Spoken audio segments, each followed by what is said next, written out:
पुण्यातल्या या मोर्चाकडे आपलं लक्ष असेलच. सध्या पुढच्या बातमीकडे वळूयात. रुपाली चाकणकर अखेर एसआयटी समोर हजर झाल्या. खरात प्रकरणामध्ये एसआयटी कडून त्यांची चौकशी झालेली आहे. समता पतसंस्थेतील खाती बनावट असल्याचं रुपाली चाकणकर यांनी म्हटलेलं आहे. चौकशीला जाण्यापूर्वी त्यांनी माध्यमांशी संवाद साधला आणि तेव्हा त्यांनी हे वक्तव्य केलेलं आहे.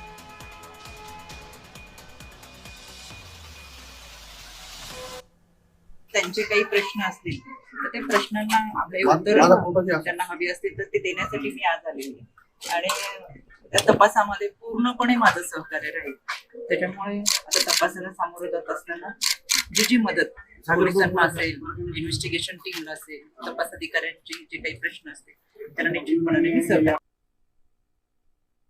एसआयटी नेमलेली आहे आणि त्या अनुषंगाने ज्यांची या प्रकरणामध्ये चौकशी करणं आवश्यक आहे त्या चौकशीतला एक भाग आहे.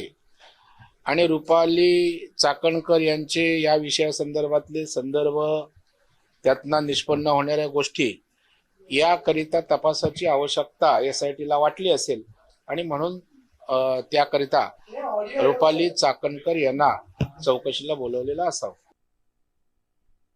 खरं तर एसआयटी का उशीर करते या सगळ्या चौकशीला हेच कळत नाही. एकट्या खरातची चौकशी होते मान्य आहे, परंतु त्याच्यातील संबंधित लोकांचीही चौकशी झाली पाहिजे. मग त्यात रुपाली चाकणकर असतील किंवा अन्य मंत्री असतील.